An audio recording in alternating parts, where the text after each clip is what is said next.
Hello， 大家好，我是 Cecily。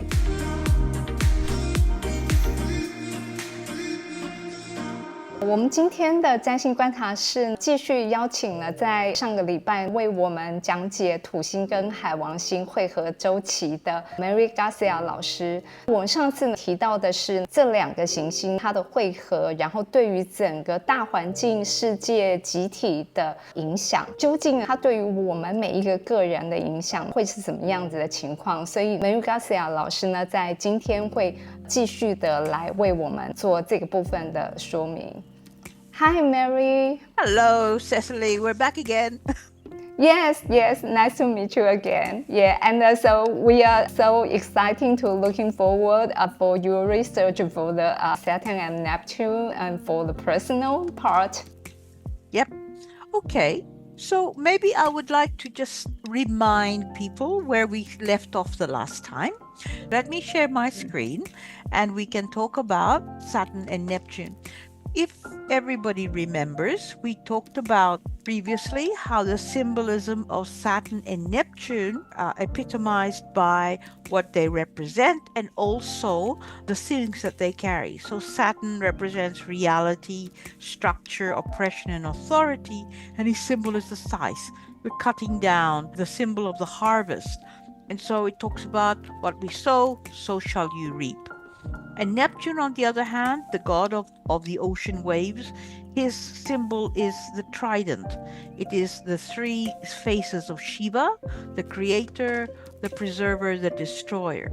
In a modern context, it is the martyr, the hero, the liberator, or the oppressor. Okay, those three facets are present wherever Neptune is, and together with Saturn, they combine to give a very unique statement in the cycles.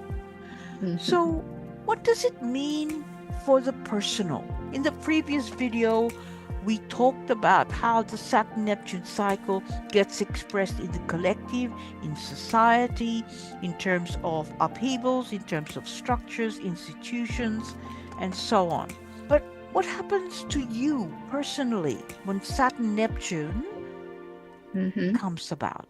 Okay, so let's look at that. Let's look at how we can put it together, because each one of us is going to experience Saturn-Neptune differently. So let's look at that. We talked about the current cycle. The current cycle we're looking at the moment is 0 degrees of Aries 45, which comes into being in February next year. So what we do with it, what does it mean for us personally? Okay, the Saturn-Neptune cycle brings certain themes into our life. It perfects in February at 0 degrees of Aries, and so it is really important to find where 0 degrees Aries is in your chart, which house, okay? So, but let's look at the meaning first. Let's look at what it means to have this, okay? So the first point I wanted to say was like, it calls for leadership or entrepreneurial or in an entrepreneurial or political role. It's often really difficult to see oneself as a leader. You think, I don't really want to do that. I don't want to be, I'm not really very good at that. But fate has a way of stepping in, and it often prompts us to take the reins in our hands and to step into positions of authority or command. Okay? And the thing is, the undercurrent of this is having faith in yourself. Having faith in one's abilities, in the ability to be able to lead with integrity, to take control of a situation, to be able to put your ideals and beliefs into some sort of practical, pragmatic structure. Okay? The other expression is often the adjustment as a consequence to an authority, adjustment to or responsibility for an authority figure that is lost or injured. And you think, how does that happen? Well, let's look at that. Let's look at an example. You're in your office. You are one of maybe, 5 or 6 people. You have a boss. And the boss gets sick. It's not just the flu, but he's sick for a long time. And so the owner of the company or the CEO or whatever, the director says, Cecily, I want you to take on the reins. So it is important to be able to step up to do that. Again, to have faith in your abilities. And the other thing too is that it will require care and adjustment. Because on the one hand, it tests us to take on those responsibilities. On the other hand, it also brings us to a point where we have to see that those who were once in their prime are vulnerable. So it might also evoke in us a level of compassion to say, well, wow, if it can happen to them, it can happen to me. So the vulnerability.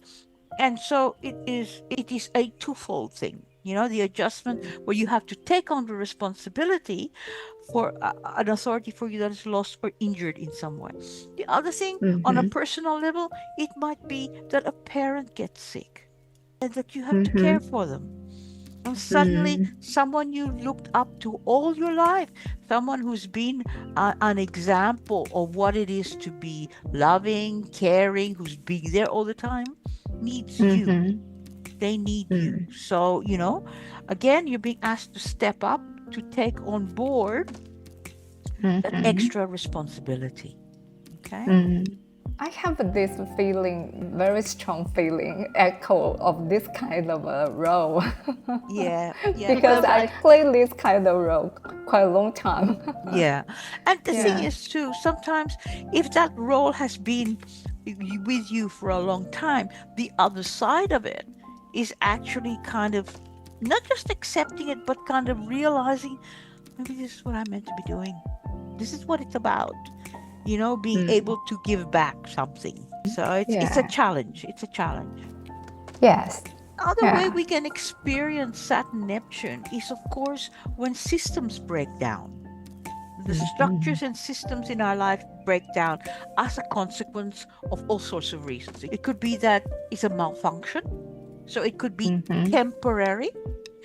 But sometimes that temporary breakdown can often lead to the realization that, oh my goodness, if this is breaking down now, you fix it and then something else breaks down. It becomes a long line of things. So really what it's saying is like, maybe we have outgrown this computer, or we have outgrown this refrigerator. We have to get a new one.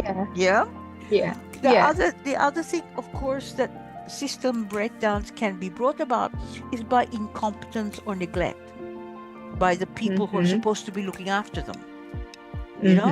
So there are consequences that must be paid. There are potentially too, as a consequence of things breaking down like that, there is a lack or a loss of influence. And sometimes, if we see it like personally, maybe you have looked up to someone in your work for a long time and you think, oh, they're wonderful, or whatever. And then you discover that they've been stealing from the company. What does that do to you? What does that do? It creates disillusionment. It creates disappointment. It also talks about scandal. A scandal, my goodness. Here's someone everybody trusted. So sometimes that can be the experience. Someone that you look up to, right, reveals themselves to be just as human, because we tend to put those people that we look up to, we put them on a pedestal. We put them higher up than us. And then we realize they're actually no better than us. They have their own weaknesses. They have their own temptations.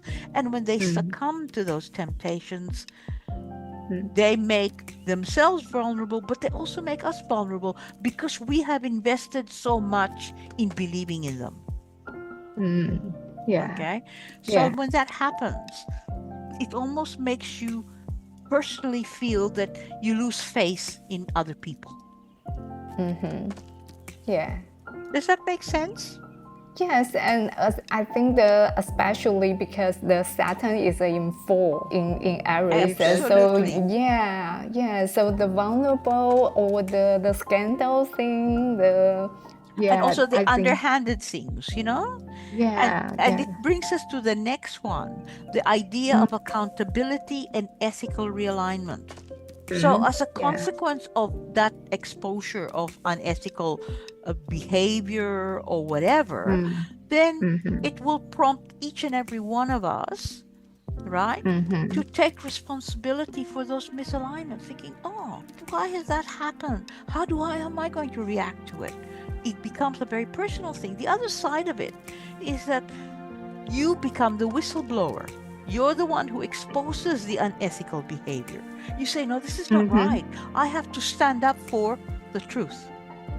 I see something that is wrong, so I'm going to expose it. But if we go back to the symbol of Neptune, remember, it's the three sides: the liberator, the hero, or the oppressor. Oppressor, yeah. Yeah.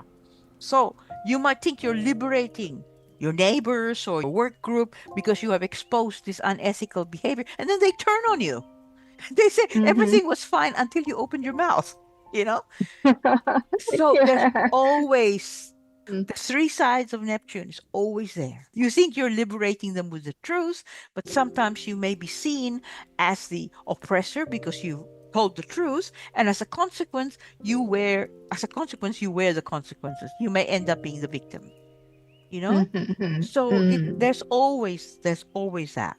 Okay. And obviously coming from that, there's a loss of meaning, losing the grip of what once was held in very high esteem, So there's often, when we lose meaning, and that can be for anything, whether, as I said, it's a work group, whether it is a belief system, or even a belief in a partner or whatever, if they deceive you in some way.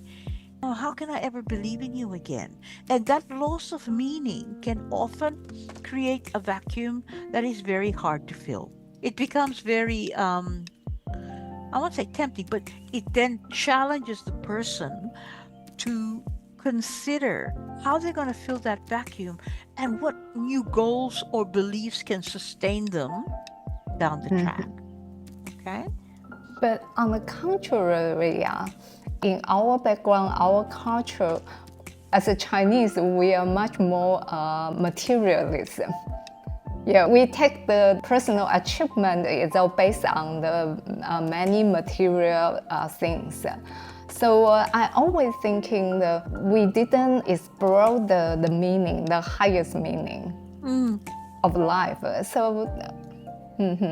I think you have a point there, Cecily, because meaning, you can get meaning out of anything, okay? And, even if you take some basic Confucian tenets that say you have to always consider that the other person, the other person should always be enlightened in some way. If they don't know, teach them. If they don't know what they don't know, then show them. There is that. And you can find meaning in doing just those basic things, or believing in the importance of family or whatever. But it is when something like that lets you down, materially or otherwise, that is the challenge of Saturn Neptune. Yeah. The other side of it is, of course, the spiritual realization.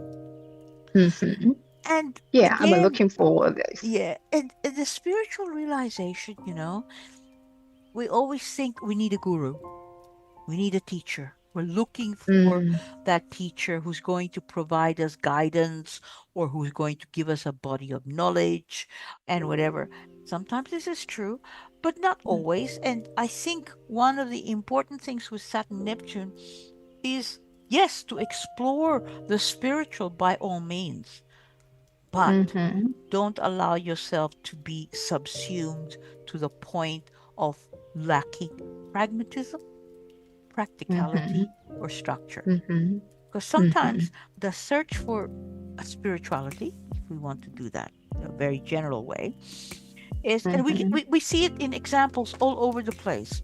when we Yes. invest totally in only one guru or one teacher or one body of teaching, there's only two ways it can go. One, that you become so enmeshed in it that the world does not exist. You get cut off from everything. Or that you realize something, you're totally disillusioned, you try to leave and you are totally bereft of things. You have you're left empty. You see people that leave cults or anything like that. They say, well, I've invested my whole life in it and suddenly I have nothing. It's not just about money, whatever, or time. It's just about, I believed in this and suddenly, there's nothing. So I think with the spiritual realization is finding finding the notion of your belief and creating a structure for it in your life so that it can be expressed and realized, and that it can support you rather than you trying to support a belief system. I think that is always the challenge, It's so easy to, the Bhagwan Shirajneesh, they were known as the Orange People. They were very big in the 80s and 90s, like huge, and I knew personally a few people that had gone and totally into it. And when the whole scandal broke out I think in the late 80s, and so much graft, corruption, etc. was revealed, so many people walked away and said, I've lost my life, So that's the other side of it, that's the other side. So the spiritual realization has to be personal rather than investing in a collective and losing the personal. Yes. Does that make sense? Yes. It's a very good advice. Yeah. The other thing about Saturn Neptune is it will challenge us to adopt a new lifestyle and to reinvent oneself in some manner or form. Okay? So this depends on which house it occurs, but it may affect you professionally, or it can affect your relationships or children, whatever, So that's an interesting point. Yeah. For me personally, when the Saturn Neptune of 1989 happened, it happened in my second house. And again, Saturn was in its rulership of Capricorn. I have a Capricorn second house. What it taught me was how to be financially more responsible. And it also gave me an appreciation of what I should do to take on that responsibility for me. Not for anyone else, but for me. Yeah, and I think nowadays many different new idea comes out. How can we live a better life? Some of the things that I adapt myself to do that. Like I eat one meal a day. Yeah, that's right. That's exactly right. Or you might think, well, I'm going to adopt, do yoga at least an hour a day. I won't drink alcohol. I won't eat meat. Whatever, whatever combination of things. So it's about reinventing yourself now, and it leads us then to the last one. Is about health vulnerabilities, because of course, if you think about it, Saturn can represent the body, the structure, literally.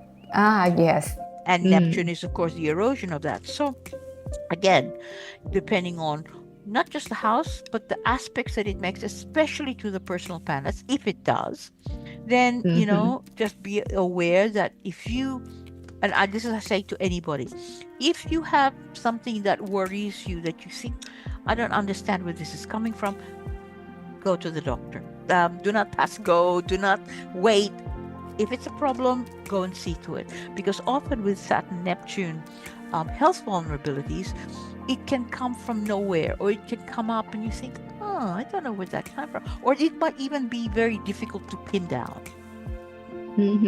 So the advice is, if you have a problem, look into it. Don't wait for it to be a problem. And so, of course, it also means on the other hand is that self-care, the diet, the exercise, and the maintenance of vitality. It could be happens because it's just like some part or some bad lifestyle, and you neglect. Yep, absolutely. So, if something is a problem, don't wait. look into it, Mm-hmm. you know? Mm. Okay, so that takes us to the next point. All these issues, how do I look for it? What do I look for? Where do I look? Yes. Okay, Mm. so let's look at that. So in this next slide, we'll talk about that. So first thing I ask is, are you born with a Saturn-Neptune aspect? You know, Mm. and I will use only Ptolemaic aspects. So sextile, square, Mm-hmm. opposition, Yeah, trine. and triumph. I'll put this, it's not a Ptolemaic one, but it's something that you may think about, right? Is the quincunx, the 150 degrees, the inconjunct. But that one I would leave to the very last, you know, if it's not, don't make it up. And for the aspects, the Ptolemaic aspects to each other, keep them very, very tight. So if the square is 10 degrees, forget it. Keep it to about 5 or 6, you know. Same with the opposition, yeah. And the sextile even smaller, 3 to 4. You know, the trine, I would say 5, you know. So if you keep the aspects tight, then the definition, the interpretation becomes much clearer. If your orbs are really wide, you're going to have it aspecting everything. And you think, oh my God, where do I start? Start small, start tight, you know. Yes. We always have to follow these disciplines in the traditional astrology. Absolutely. So again, if you're not born with a conjunction, if you're born with a certain aspect, which houses do Saturn and Neptune occupy? And I didn't add there, look at the houses that Saturn rules as well, because that will bring a personal approach to that particular Saturn-Neptune, what it means. I mean, you might have 3 people all have the Saturn-Neptune square, right?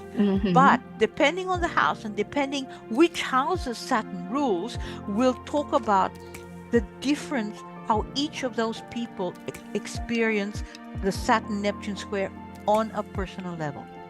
There will be a generic overarching theme, but specifically the houses that Saturn and Neptune occupy, the aspect, of course, and the houses that Saturn rules.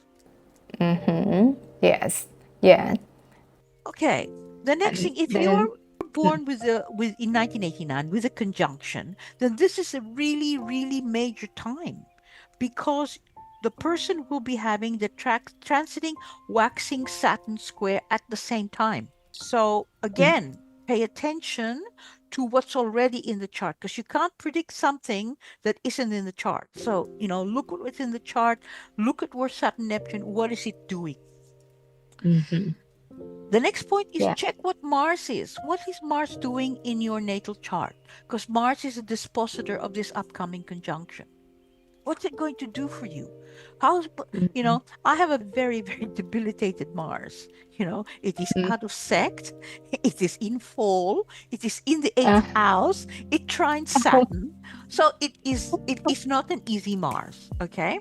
So therefore, when Mars is activated, I have to pay attention, because it can let me down so easily. Okay? Don't take anything for granted.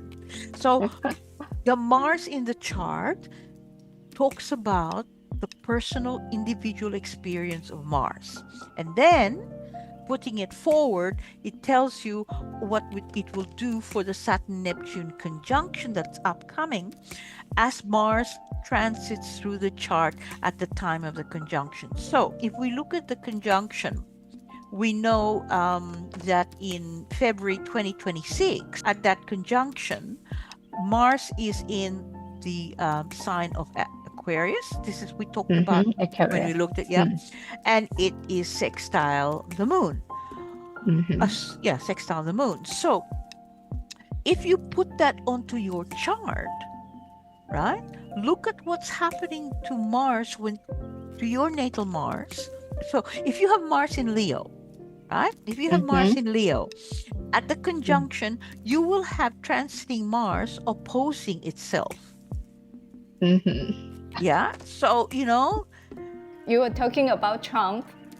Well, no, I wasn't. Just kidding.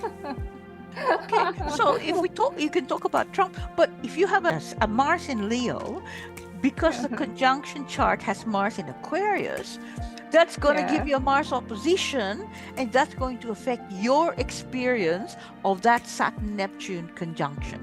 You know, where does it sit in your chart? What is the Mars doing?